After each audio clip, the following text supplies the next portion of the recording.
pababaksakin, palulumbayin kayo ng iba't ibang problema. Ngunit nandito ako, hindi ko kayo papabayaan. Hahanapin ko ang inyong pananampalataya. Ang patay ang pananampalataya ng walang gawa. Amen. Mga kapatid, tulad ng narinig natin na sinabi ng mensahe, patay ang pananampalataya walang gawa. Kung ngayon kaya magra-rapture, sino kaya maiiwas sa atin? Sino kaya makakasama? Kasi ang pinaka-importante sa lahat ng bagay sa atin, yung ngayon. Ano ang kalooban ng Diyos sa iyong ngayon? Kasi yung nakaraan na yun eh. Tapos na yun eh. Yung future, hindi natin sigurado yun. Yung ngayon, may kasiguraduhan tayo. Kaya sinasabi ng Panginoon, hindi tayo pababayaan kung mananampalataya talaga tayo. Ano yung pananampalataya natin? Kailangan na babatay sa Word of God. Ano ang kalooban ng Diyos sa iyo ngayon? Sunday ngayon. Ang kalooban ng Diyos, sasambahin natin siya sa Espiritu at katotohanan at hindi natin pababayaan ang pagsasama-sama. Nakasulat sa Hebrews 10:25. So para makasama ka ng salita. Pag hindi ka kasama ng salita, hindi ka kasama sa langit. Ito sinasabi ng salita ng Diyos. Hebrews 10:25. Na huwag nating pabayaan ang ating pagkakatipon na gaya ng ugali ng iba, kundi mag-aral lang sa isa't isa at lalong-lalo na kung yung namamalas na ang nalalapit na araw. So very obvious ang nalalapit na araw. Overwhelming ang signs. At ang mundo ngayon, pasama ng pasama. At dahil sa kasamaan ng sanlibutan, ang pag-ibig ng marami manlalamig. At sa huling araw, marami ang tatalikod sa pananampalataya. Kaya kailangan, ikaw yun eh. Baka mamaya, pinapatay mo na ang apoy ng Espiritu Santo. Pag namatay yun, kukurak-kurak na yun, wala na. Sino pa gagabay sa'yo? Wala na Espiritu Santo. Kaya ang pinakamahalaga, ngayon ba nagawa natin ito? Pinabayaan ba natin ang pagtitipon? Hindi. Eh kung kukunin ng Diyos na yun, ngayon ang rapture, sino lang kaya mara-rapture, ano? Sino ang maiiwan? Kaya kailangan sa bawat araw nang tatanungin mo ang Diyos, bukas, tatanungin mo na naman ng Diyos. Lunes bukas, Lord, ano ba ang kalooban mo sa akin? Ngayon. Kasi laging ngayon eh. Kailangan mabubuhay ka ngayon. Huwag kang mabuhay sa nakaraan. Kahit balikan mo ng balikan yun, wala na yun, nakaraan na yun eh. Huwag kang mabubuhay sa future, walang kasiguraduhan yun eh. Future, yung ngayon may kasiguraduhan. So maging sigurado ka ngayon, sabi sa 2 Corinthians 6:2.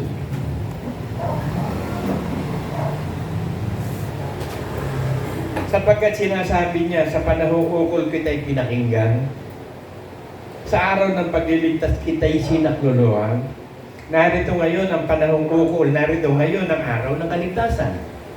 So ngayon ang araw ng kaligtasan, bakit kinuha si Enoch? Bakit ni-rapture si Enoch nung panahon ni Enoch? Bakit? He is walking with God eh. Lumalakad si Enoch sa kalooban ng Diyos. Ni-rapture siya. So ganun din tayo, lumalakad ba tayo sa kalooban ng Diyos? Itong araw na ito ba, sino ba yung hindi sumama sa pagsasama-sama? Sino ba yung, ano ang sinasabi ng Diyos sa puso at isipan mo? Ano ang iginagabay sa iyo ng Espiritu Santo? Pag yun ang iginagabay, sinuway mo, hindi ka sumusunod sa Diyos. Paano ka makakasama sa rapture?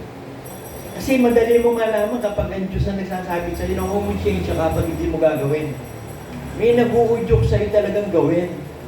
Ngayon, kung tumitigas na ang ulo mo, tumitigas ang puso mo, babaliwalain mo yun. Hindi ka mamumonsensya. O yun, delikado ka na.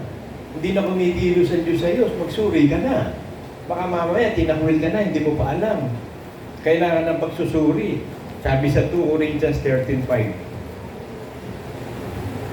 Siya sa atin ninyo, ang inyong mga sarili kung kayo nasa pananampalataya. Subukin ninyo ang inyong sarili. Hindi ba ninyo nalalaman sa ganang inyong sarili na si Jesucristo nasa inyo, maliban na lamang kung kayo itinakwil na. Baka mamaya wala na ang Espiritu Santo. Kasi sinasadya mo kasalanan, ihiwalay siya sa iyo. Lagi siya umiiyak eh. Kaya sabi, do not grieve the Holy Spirit of the Lord. Huwag mong paiyakin ng Espiritu Santo, tapos siya umiyak yan, maalis yan. Kahit yung anak mo, kahit na mahal ka at mahal na mahal mo, at yan ay lagi mong sinasaktan, at umiiyak yan, iiwan ka rin ng anak mo. Lalayo yan. Kita nyo, may mga bata naglalayas na. Kasi hindi nila gusto yung atmosphere sa loob ng bahay nila. Masyadong yung kanilang mga magulang, salbahe, masama. Bata yun, maalis na. Bakit? Walang maramdamang pagmamahalan sa loob eh. Walang pagkakaisa. Kasi kailangan makikiisa tayo sa Diyos. At ang makikiisa natin sa Diyos, makikiisa sa Espiritu Santo. Ito ang ministeryo ng Espiritu Santo sa huling panahon. Siya yung comforter na ipinadala ng Ama, ipinadala ni Kristo. At ang sasabihin lang ng Espiritu Santo, yung narinig niya lang na sinabi ng Ama kay Kristo. Hindi siya magsasalita ng bagay na hindi niya narinig. At ito yung mga narinig niya, sinulat na sa Bible. At sa ganun, titignan na lang natin kung ano mensahe. Titignan natin, tayo ba'y nakadikit dito? Kaisa ba tayo? Sukatin natin ang ating pananampalataya sa Word of God. Tignan natin, baka mamaya wala ka pala sa Word of God. Ito sinasabi ng Bible dyan. James 1:22-24. Dadagwat maging tagatupad kayo ng salita. Huwag tagapakinig lamang na inyong dinadaya ang inyong sarili. Sapagkat kung ang sino man ay tagapakinig ng salita at hindi tagatupad, ay katulad siya ng isang tao na tinignan ang kanyang talagang mukha sa salamin. Sapagkat minamasdan niya ang kanyang sarili at siya'y umaalis at pagdakay kanyang nalimutan ako ano siya. So nakalimutan mo kung ano ka na. Anak ka ba ng Diyos? Ikaw ba ay tunay na nananampalataya? Yan ka ba? O nakalimutan mo ng Kristiyano ka? Sumuway ka na kaagad? Kasi araw-araw is the day of salvation eh. Hindi ka naman ililigtas ng Diyos kahapon, tapos na yun eh. Sana nung kahapon, banal na banal ka. Sana nag-rapture nun eh ngayon. Banal na banal ka ba? Pag sinabi banal na banal, nasa salita ka ng Diyos. Sabi sa Romans 7:12. Pag nasa salita ka ng Diyos, banal ka. Pag wala ka sa salita ng Diyos, hindi ka banal. Ito sabi niya, kaya nga ang kautusan ay banal at ang utos ay banal at matuwid at mabuti. So kung yung kautusan ni Cristo na sinusunod mo, kasama mo, ngayong araw na to, di banal ka, matuwid ka at mabuti. Pupunin ka ng Diyos, paano kung sinuway mo? Paano ngayon yan? Kahit tumawag ka ng Panginoon, walang mangyayari. Sabi ng Bible. Matthew 7:21. Hindi ang bawat nagsasabi sa akin, Panginoon, Panginoon, ay papasok sa kaharian ng langit. Sabi mo, Panginoon ba, patawarin mo po ako, hindi ako nakasunod ngayon eh. Patawarin, kaso naiwan ka na, ano pang kapatawaran? Hindi, kahit tumawag ka na tumawag, tapos na eh. Sana naghanda ka. Katulad ka ng 10 virgins. Yung 5 virgin, hindi naghanda eh. May lampara, pero walang langis. Bakit? Walang apoy ng Espiritu Santo. Hindi na sumisiklab yung Espiritu sa kanya. Pinaiiyak niya yung Espiritu. Bakit? Sumusuway siya sa kalooban ng Diyos. Kaya nung kumakatok na, hindi na mapagbuksan, sarado na eh. Late ka na eh. Kaya sabi, bigyan nyo nga kami ng langis. Sapat ito para sa amin eh. Sapat ang Espiritu Santo sa bawat isa. Sapat ang ibinigay ng Espiritu Santo sa bawat isa. Sapat yun. Hindi kulang yun. Ngayon, gagabay siya yun. Pakinggan mo kung ano sinasabi. Kasi hindi nga yun tumatawag ang dami. Miski ang demonyo tumatawag ng Panginoon, di ba? Yung sa Gadarene, di ba? Yung Legion, di ba tinawag niya, Panginoon, magpupo kami dali doon sa abyss. Doon na lang po sa baboy, Panginoon. No? Di ba? Demonyo na yun, tumatawag pa ng Panginoon. Hindi naman sumusunod sa Diyos yun. Lumaban nga yun, kaya naging demonyo yun eh. Sumuway nga yun eh. Ikaw ba nagiging demonyo dahil? Anak ka na naman ba ng demonyo? Sumusuway ka sa utos eh. Hindi ka banal, hindi ka matuwid. Kung matalino ka, siguraduhin mo itong araw na to, nasa Word of God ka. Alam mo, Sunday na yung worship, dapat kasama ka. Sana kung in-announce ko na walang worship sa Palatio. Doon tayo, katulad ng last si pumunta si Tisa dito, hindi kasi nagbasa ng hindi ka kasi nagbasa ng message eh. Alam niyo, nung linggo ng hapon, in-announce ko na kaagad yun.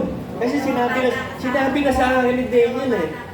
Kasi birthday ng pamangkin ko, si Alicia, walang garahe dito lang, hindi sila makakaali. In-announce ko na kaagad yun. Sunday afternoon, bakit? Para malaman na iglesia, makapaghanda ka na. Eh ngayon, wala naman ako sinabing wala. Eh, baka tandaan wala. Eh di kontra ka sa Diyos. Kasi you have to submit to authority. Kaya nga naglagay ng pastor eh. Ang pastor ang mumuno, pasakop ka dyan. Dahil pag hindi ka nagpasakop, hindi mo ikabubuti, kasasama mo. Sabi ng Bible. Hindi ang bawat nagsasabi sa akin, Panginoon, Panginoon, ay papasok sa kaharian ng langit. Kundi yung lamang gumaganap ng kalooban ng Ama na nasa langit. Ano ang kalooban ng Ama na nasa langit? John 12:47 to 48.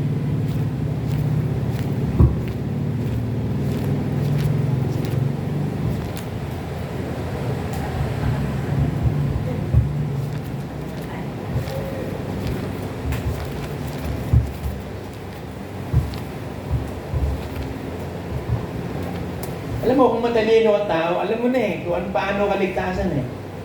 Masusure mo kaligtasan, sabi ng 1 Corinthians 15:1 eh.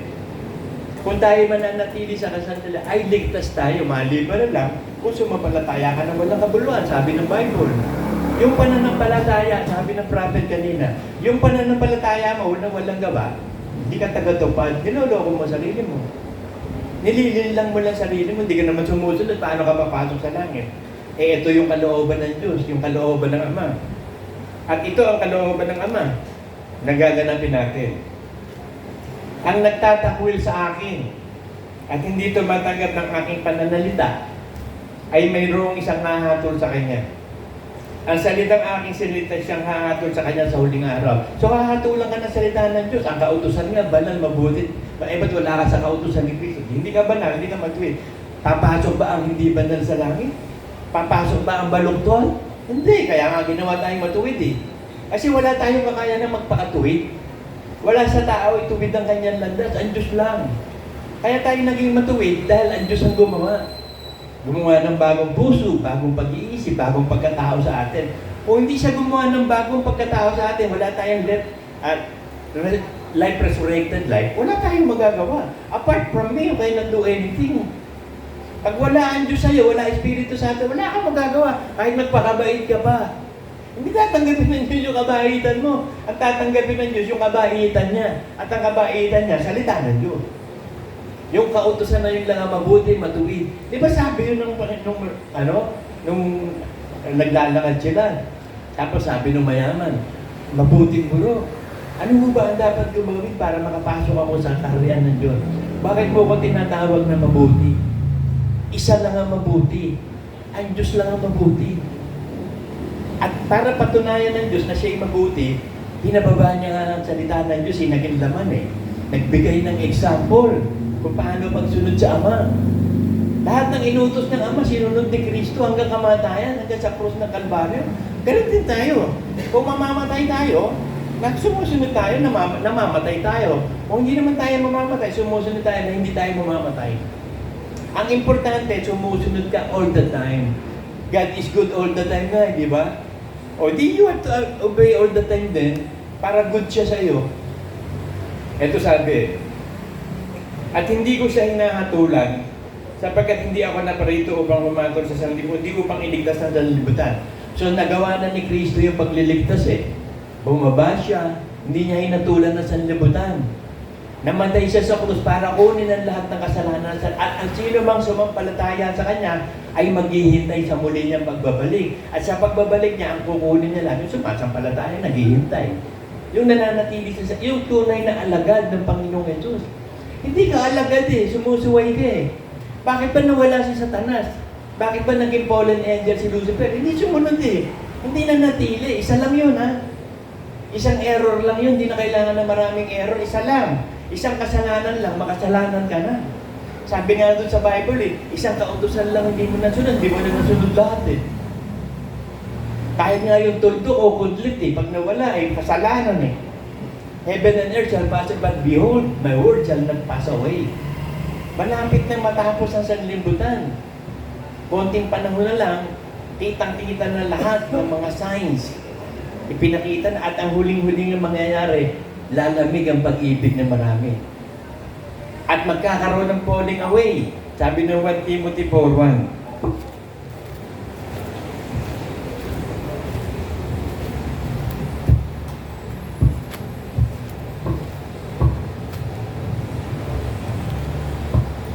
Ngunit hayag na sinasabi ng Espiritu na sa mga huling panahon ang iba'y magsisitalikod sa pananampalataya at makikinig sa mga espiritu mapanghiray at mga aral ng demonyo. Naglipa na aral ng demonyo sa internet. Katakot-takot na false teachers. Yung huling nag-ano ko sa inyo, nag-comment ako sa inyo doon, yung Quran grabing paglapastangan kay Kristo ginawa nun. Ang lakas ng loob pa magturo eh. Eh bakit? Deceive yung tao na yun eh. Yung makikinig sa kanya, madideceive din. Pero yung nakakakilala sa Diyos, hindi niya maloloko kailanman. Binigyan tayo ng Diyos ng anointing of the Holy Spirit. Binuksan sa atin ng isang pintuan, hindi makapagsasara ang sino man. Ganon kabait ang Diyos sa ginawa sa atin. Kasi kita ng Diyos na totoo tayo eh. Talagang totoong susunod tayo sa Diyos. Kaya pag alam ng Diyos yun eh. Pag ikaw totoong susunod talaga, gagawin niya lahat ng kapangyarihan niya para makasunod ka. Para sa pagsunod mo, ligtas ka. Ililigtas ka ng Diyos. Ang Diyos na magliligtas, hindi naman tayo eh. So siya rin ang gagawa nun, nagawa kasi. He is the author and the finisher of our faith. Hindi niya tayo pababayaan kailanman. Maliban na lang, kung sumampalataya ka na walang kabuluhan, katulad ng demonyo. Sumampalataya ng walang kabuluhan. Hindi sumunod eh. Kasi ang pananampalataya, pagsunod kay Kristo. Hindi ka nga sumunod eh. Kaya sabi nga ni Kristo dito sa John 12:48,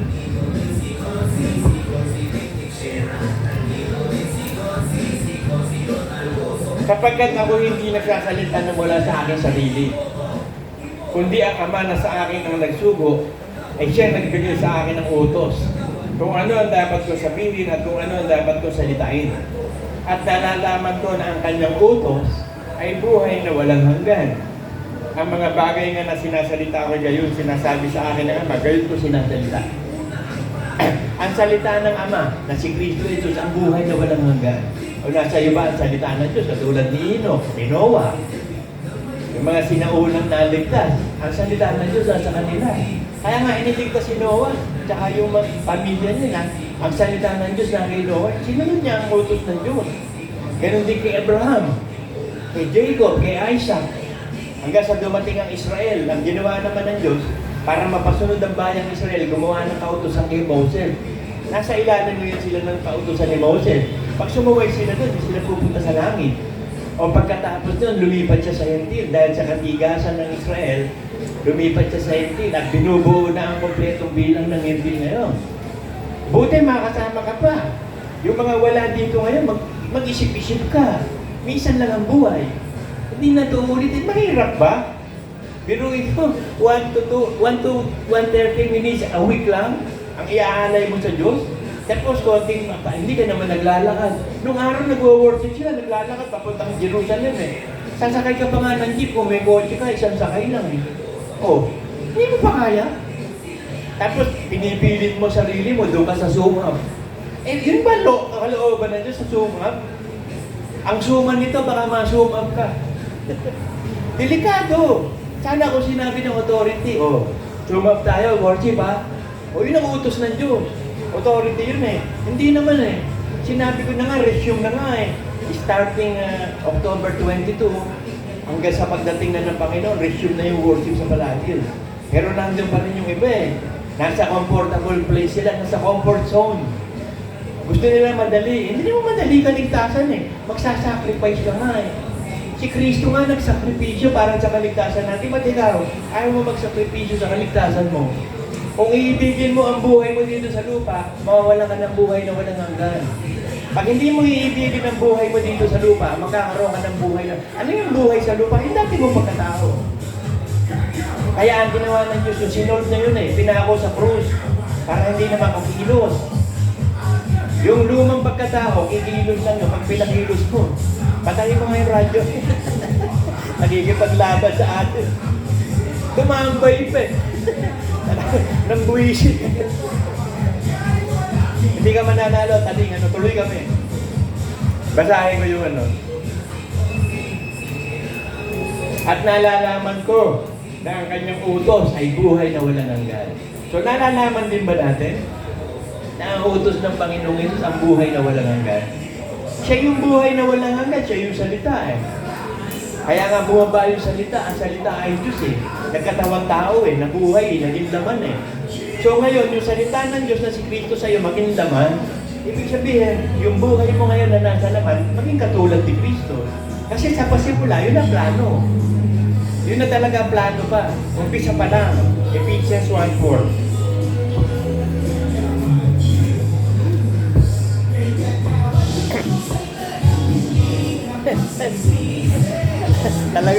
talagang tumambay na. Nagbubi. Hindi mo kami maiinis. Sige, ilakas mo pa. Ilalakas mo din ang boses ko. Ilakas mo pa. Ito sabi ng Panginoon sa Ephesians 1:4. Ayon sa pagkapili niya sa atin bago itinatagan sa libutan, bago nilikha ang langit at lupa, yung third heaven, nandun ng Diyos eh. Nung likhain na yung langit at lupa, lahat ng heaven nilikha niya. Pinili na tayo, hindi pa yung ninilikha tao ha. Wala pang tao dito, wala pang sanlibutan eh. Eh yung tao nang galing lang sa sanlibutan, sa alabok ng, ng earth eh. Eh walang earth. Paano gagawa ng tao? Wala pa earth. Sa kukuha ng alikabok ang Diyos. Wala namang alikabok pa, wala pang earth. Pero pinili na tayo. Bakit? Alam ng Diyos eh. May mga plano na siya. Kaya nung malaman niya, yung tunay na sasampalataya sa kanya, isinulat niya sa aklat ng buhay. Nung isulat niya to sa aklat ng buhay, tinawag niya. Yung tinawag niya, hinirang niya. Yung hinirang niya, pinagintapat niya. Yung pinagintapat niya, ginilorified niya. Tapos nalaban eh. Ang gagawin mo na lang, manatili ka sa pananampalataya. Magsakripisyo ka katulad ni Kristo. Nanatili hanggang sa kamatayan sa krus. Mananatili ka lang naman. Mahirap pa yun. Sanay na nga tayo eh. Di ba sanay na tayo manatili sa loob ng bahay? Mula pa ng pandemic? O di sanay ka rin manatili sa Word of God. Nasa pagsasanay lang yan. Upang tayo maging walang dungi sa harapan niya sa pag-ibig. Na tayo itinalagan niya ng una pa sa pagkukupkup tulad sa mga anak sa pamamagitan ni Kristo sa ganang kanya. Ayon sa minagaling niyang kalooban. Sa ikatpupurit, ikaluluwalhati ng kanyang biyaya na sa atin ipinagkaloob na masagana sa mga minamahal. Romans 8:29-30.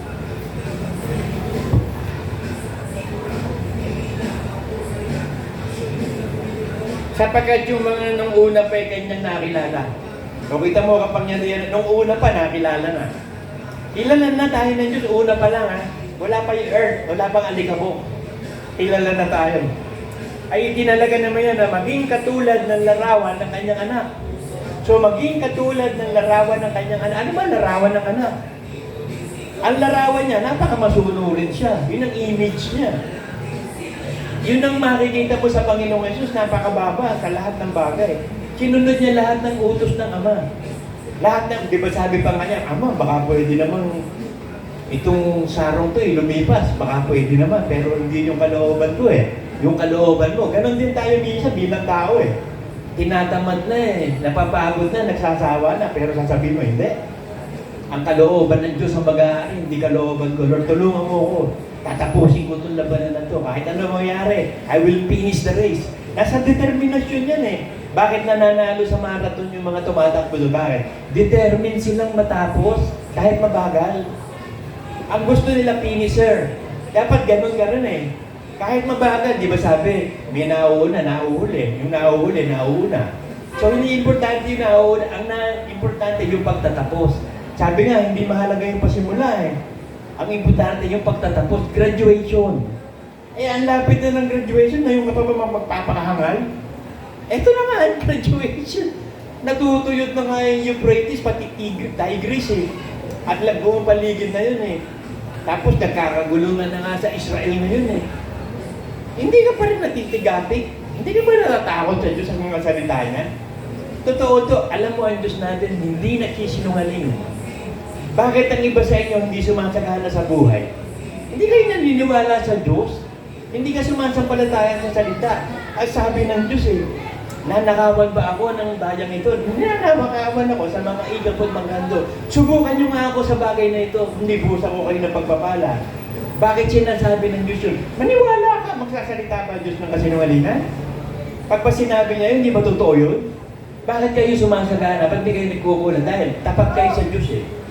Pag may dumadating siya, nagbibigay ka agad ng igapunan, masaya mong binibigay. Sanay ka na doon. Sanay din ng Diyos na magsuporta sa'yo sa lahat ng bagay. Tingnan mo yung hindi sanay doon, ang buhay yung ngayon, nagdaraho. Para siyang may buslo, sabi sa Hagay, naghahanap buhay, pero yung pera kinikita, butas na buslo. Sabi sa Hagay, basahin natin yan.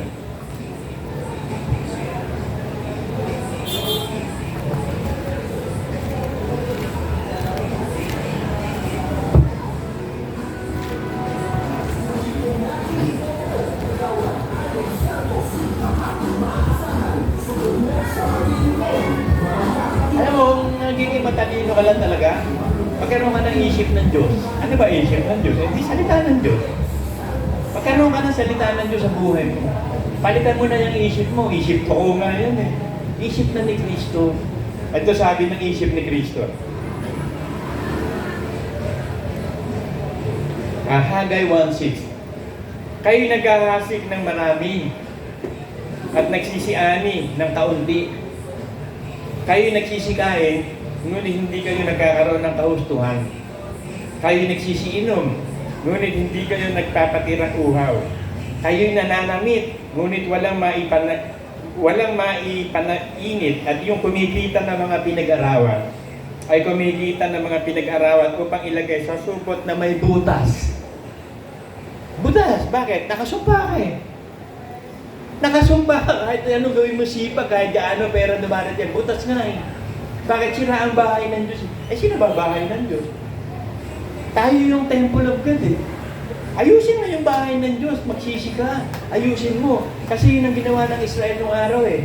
Sira ang bahay ng Diyos, hinira ng mga ng mga Babylonians. Tapos naging captive sila, dinala sa Babylonia. Ngayon yung si Panayas, itong nagkaisa sila na ibuuin uli ang bahay ng Diyos. Dito, spiritually, sinasabi ditong buuin mo ikaw. Mabuo ka. Magsisi ka. Bumalik ka sa Diyos talaga. Sundin mo yung kalooban, huwag sira ang bahay mo. Ayusin mo yung templo mo. Ganito ang sabi ng Panginoon ng Hukbog, gunatain ninyo ang inyong mga nakalakad. Magsiahon kayo sa bundok at magdala ng kahoy, magtayo kayo sa bahay sa aking kaluguran at ako'y luluwalhati. Kayo'y naghihintay ng marami at naririto ang dumarating kaunti. At nang inyong dalhin sa bahay aking hinipan, bakit? Sabi ng Panginoon ng Hukbog, dahil sa ang aking bahay ay nahandusay na wasak. Samantalang tumatakbo bawat isa sa inyo sa kanya-kanyang sariling bahay. So yung gusto mo, yung dati mong pagkatao, doon ka lagi pumupunta. Hindi yung bagong pagkatao ibinigay ng Diyos sa atin. Laging yung gusto mo. Hindi ka ba nagsawa dyan? Excuse me. Hindi ka ba napapagod gumawa ng kasalanan? Hindi ka ba napapagod ng lagi magsinungaling? Hindi ka ba napapagod na sumuway sa utos ng Diyos? Baguhin mo na. Hanggat may oras, this is the day of salvation. Bukas sana, alam mo kalooban ng Diyos sa iyo bukas. Tanungin mo. Lord, ano ba kalooban mo sa akin bukas? Pag-gising mo pa lang, ano ba kalooban mo sa akin? O Martes, Miyerkules, Huwebes, Biyernes, Sabado, Linggo. Araw-araw ka magtatanong ng kalooban ng Diyos. Kasi papipiliin ka araw-araw, sabi sa Deuteronomy 30:19. Araw-araw ka pipili.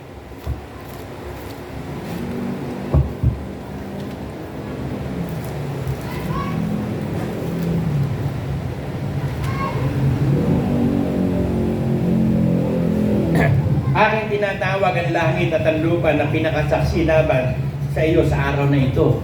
Biruin mo, witness pa ng Diyos, langit at lupa. Tao kasi sinungaling eh.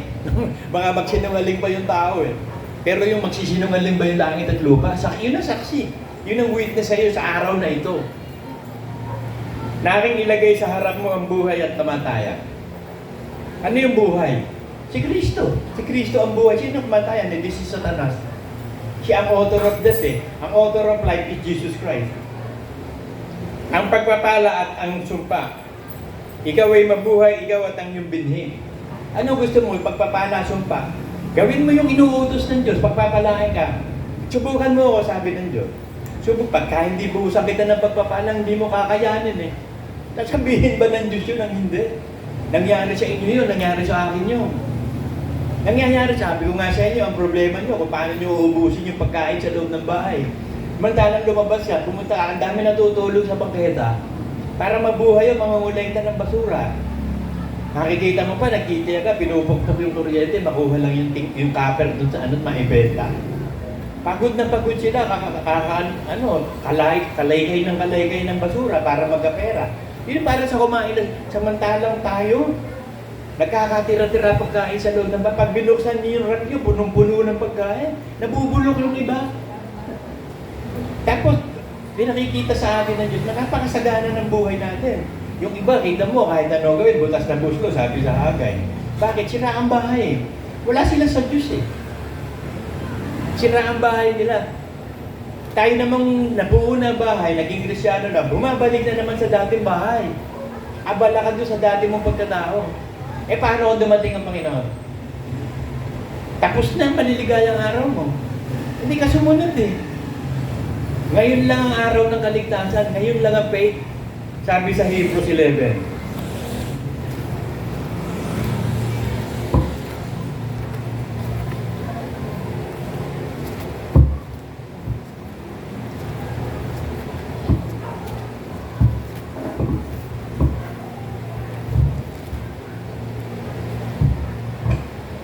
Ngayon, kita mo ngayon, ang pananampalataya ay siyang kapanatagan ng bagay na hinihintay. Hinihintay mo ba ang kaligtasan ng kaluluwa mo? Hinihintay mo ba ang mga pangako ng Diyos na magaganap sa iyo? Panatag ka dyan, relax sa bakit? Eh ngayon, sumasampalataya ka, kaya panatag ka eh. Purbahan mong hindi mo gawin ng kalooban ng Diyos, hindi ka panatag, natatakot at sinasabi mo, Lord, sana huwag mo na mag-rapture. Dapat sana sabihin mo, Lord, kunin mo na kami rapture. Ay hindi. Lord, sana hindi mo na mag-rapture. Kasi sumuway ako eh. Bakit? Kapag sumuway ka ba, patatawarin ka ng Diyos at hindi magla-rapture? Sino ka? Para sundin ng Diyos. Iayos mo sarili mo, maghintay ka. Kasi si Kristo ka, hindi alam ang pagbaba eh. Ikaw pa? Kaya nga ang Panginoong Jesus patuloy na dumadalangin sa atin eh. Ipinagpe-pray niya yung mga anak ng Diyos na kukumpleto sa kapunuang bilang ng hindil. Eh hindi naman natin alam yun. Kaya ang prayer natin, Panginoon, yung pong ipinagpe-pray ng Panginoong Jesus, yun din natin nagpe-pray natin. Hindi naman natin alam kung sino yun eh. Pero sila alam yun eh. Alam ng Diyos yun. Kaya ipe-pray nila yun. Kaya pag naipag-pray nila yun, nakukumpleto bilang ng hindil. So, rapture na. Pero siguraduhin mo, minsan lang eh. Hindi na ito uulitin eh. Ba't tayo maging magaling? Magpakatalino ka, minsan nga eh. Hindi na uulitin eh. Eh yung sa pag-testing mong hindi mo ginawa, tsaka dumating. Hindi na disgrasya. Di mas maganda nung sunod ka ng sunod, kahit mapagod ka. Eh yung uncomparable nga yun eh. Yung ibibigay ng Diyos sa atin eh. Uncomparable yun. Walang ano dun eh. Sabi sa Titus 3:11 yata yun. Tingnan ko kung tama. Hindi ako sigurado eh.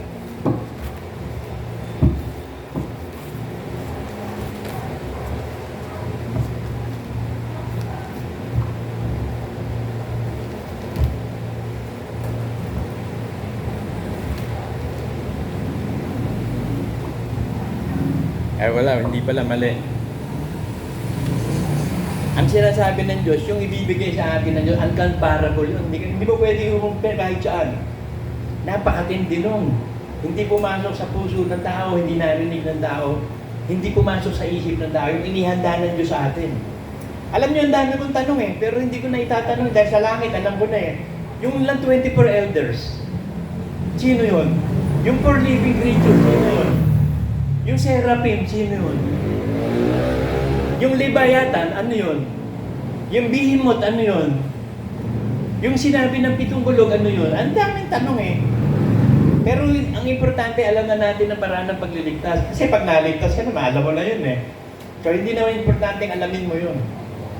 Nagtataka lang ako kasi ang hirap i-explain nun. Ewan ko, sino makapag-explain nun? Yung 24 elders, alam niyo yun, yung nakaikot na nagpatira pa sa Diyos. Kasama yung 4 living creatures, tapos yung mga cherubims, ano yung cherubims? Yung seraphims, ano yun? Hindi natin alam yun. Pero kung ang lahat ng inilantad ng Diyos sa atin eh, sabi sa Deuteronomy 29:29.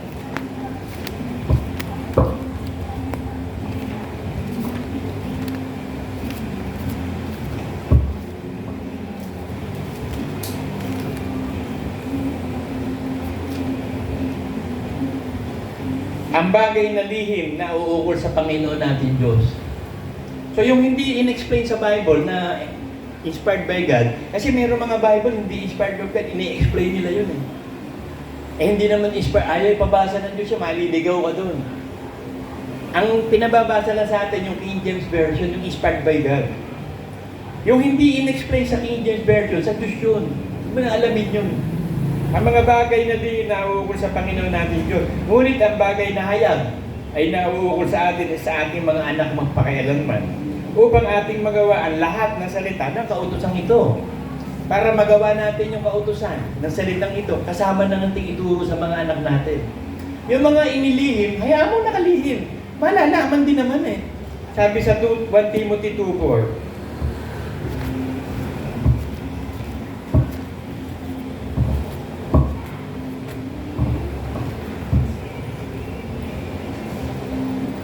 na siyang ibig na ang lahat ng tao ay maligtas at mga kaalam ng katotohanan. Mga kaalam, ibig sabihin future. Mga kaalam. Hindi sinabing nakaalam na ng katotohanan, makaalam. Halimbawa, ito, itinatayo ko, makatayo. Makatayo sana to. Yung maililigtas ng Diyos, makakaalam na ng lahat ng katotohanan. Kaya yung tanong ko nga na ano yung 24 elders, ano yung seraphim. Yung seraphim may 6 na pakpak eh.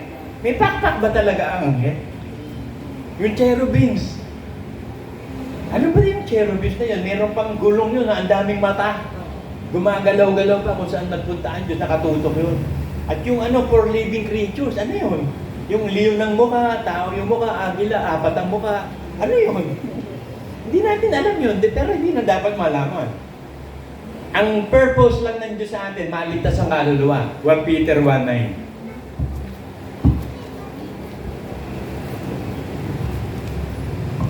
So yung pananampalataya mo, may purpose yan. Ito purpose. Na inyong tinanggap ang layunin ng inyong pananampalataya, ang pagkaligtas ng inyong kaluluwa. So hindi makaalam ng mga lihim. Kung hindi maligtas ang kaluluwa mo, alam mo nga lahat ng lihim, katulad ni Satanas. Alam niyo ba si Lucifer ay full of wisdom? Alam niya lahat ng lihim. At siya ay napakataas ng kalagayan sa langit. Nakahanda sa kanya yung Tigris and thy pipes. Siya ang director ng worship sa langit. Hindi na matutuloy. Si Satanas na siya. Inihanda sa kanya yun.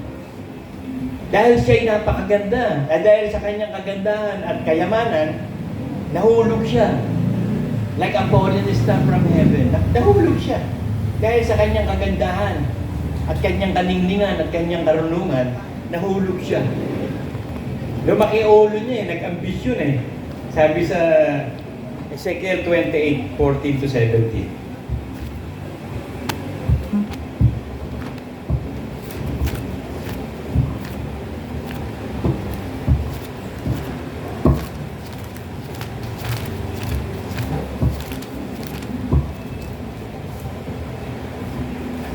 Ikaw ang pinanghirang kerubim na tumatakip at itinatag kita na ano pat ikaw ay nasa ibabaw ng banal na bundok ng Diyos. Ikaw ay nagpanhig panaog sa gitna ng mga batong mahalaga. Ikaw ay sakdal sa iyong mga lakad mula sa araw na ikaw ay lalangin. Perfect si Lucifer, no siya'y likhain. Hanggang sa ang kalikuan ay nasumpungan sa iyo.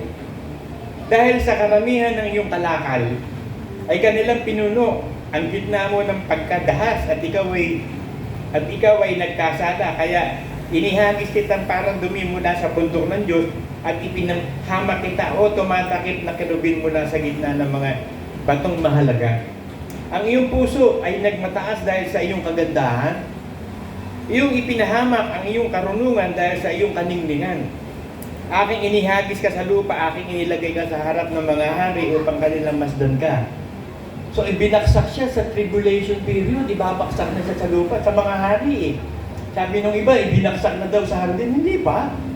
Asa na, wala namang hari nun, si Eva, si Adan pa lang eh.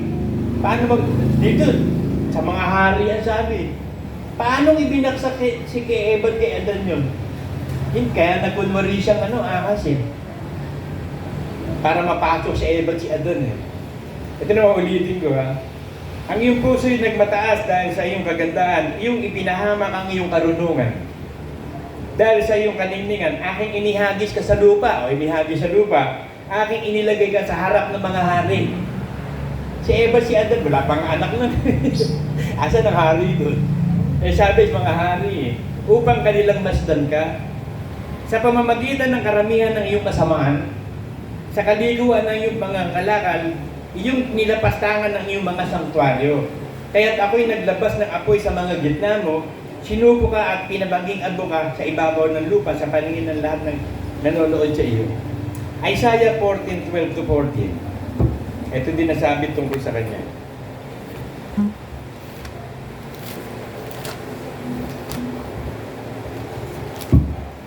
Alam niyo ba, artist si Lucifer eh. Composer yan, singer yan, musician yan. Hindi niyo napapansin, lahat ng mga banda, ng mga impluensyado ni Satanas, kita mo, ang hahaba ng mga buhok. Karumal-dumal sa Diyos sa mahaba buhok. Tapos ang dami mga maskara sa mukha. Bumabanat ng bumabanat, nagdodroga. Impluensya ni Satanas lahat yan. Ang pogi ni Satanas, kita mo, ang popogi din ng mga banda. Ang gaganda ng forma. Mga artist yan eh. Yun ang paraan ni Satanas eh. Sa music. Doon siya pumapasok sa music. Sa internet, meron nga ako nakita yung, ewan ko ba, sino ba yun? Si Luca ba? Yung nagkunuha ng Nazareno. Luca ba, Pangalan na, Luca na. Ito sabi sa Isaiah 14:12-14. Ano't nahulog ka mula sa langit o tala sa umaga? Siya yung morning star eh. Si Jesus Christ, the bright morning star. Nawala yung brightness niya dahil nakapagdala lang siya ng liwanag eh. Si Kristo, siya yung liwanag eh. Siya, lang siya, the morning star. Tala sa umaga kung tawagin si Lucifer. Di ba may liwanag din ng ang mga bituin. Isang araw kasi, ang mga bituin, magnonoba yan eh, mawawalan ng liwanag. Ganun ang nangyari kay Lucifer, napaaga. Siya yung bituin na nawalan agad ng liwanag. Naging pollen star na eh, nagnova. Ikaw ay lumabas sa lupa. Ikaw na siya nagpahina ng mga bansa. O kita mo, kung si Eva at si Adan ang binagsa kanya, bansa, may bansa na ba nun? Wala ba ang bansa? Garden of pa lang nun eh, Garden of Eden pa lang eh. Ito, bansa na. At sinabi mo sa iyong sarili, ako'y sasampa sa langit. Aking itataas ang aking luklukan sa itaas ng bituin ng Diyos. At ako'y uupo sa bundok ng kapisanan sa mga kaduluduluhang bahagi ng hilaga. Ako'y sasampa sa itaas ng mga kaitaasan ng alapaat at magiging gaya ng kataas-taasan. Kasi akala ni Lucifer, pwede na siya maging Diyos. Kasi very powerful siya. Napakaganda niya, napakatalino niya. Lahat ng karakteristik ng Diyos nasa kanya. Perfect in beauty, full of wisdom. Kaso hindi naman siya Diyos, nilikha siya gusto niya maging manlilikha. Kaya ang ginawa naman niya, lumikha siya ng kasamaan dito sa mundo. Kasi hindi naman niya kaya Diyos eh. So ang tinitira niya, yung mga image of God, sino? Tayo. We are created in the image and the likeness of God. So ang tinitira ni Satanas sa atin, yung image of God. Tinitira niya yan para makasama niya sa impyerno. Hindi niya kaya. Sa simula pa nga lang, kilala na tayo ng Diyos eh. Hindi pa nga nililika ang langit at lupa, kilala na tayo.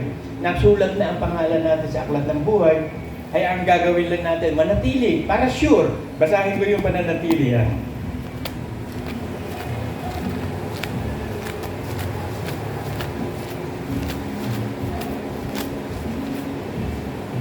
Sundin mo yung sinasabi ng Holy Spirit sa'yo. Sapat yung Holy Spirit sa bawat, hindi mo kailangan manghingi ng Holy Spirit. Pag nanghihingi ka ng Holy Spirit, wala kang Holy Spirit.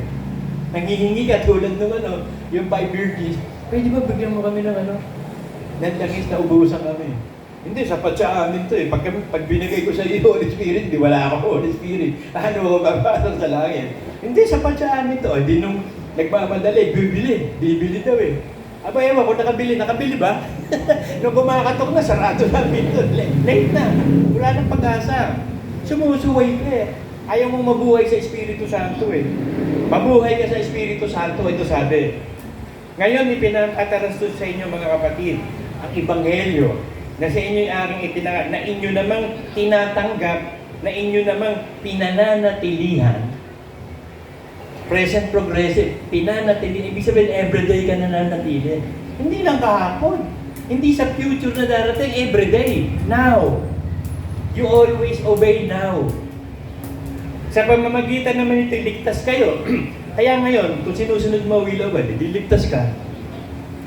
Maliban, kung matiyagan yung iingatan na salitang ipinangaral ko sa inyo, maliban na kung kayo magsisampalataya na walang kabuluhan. Ano yung pananampalataya walang kabuluhan? Sabi ng prophet, walang gawa. Mga demonyo. Sumasampalataya yan, nanginginig pa nga eh. Di ba nangingisay-ngisay pa? Ewan ko ngayon ng mga ibang iglesia nagwo-worship, nangingisay. Ang alam ko nangingisay lang yung possessed ng demonyo. Eh ngayon, kung ano-ano naglalabasan, deception eh. Kaya mga kapatid, yun lang ang message ng Panginoon sa atin. Amen.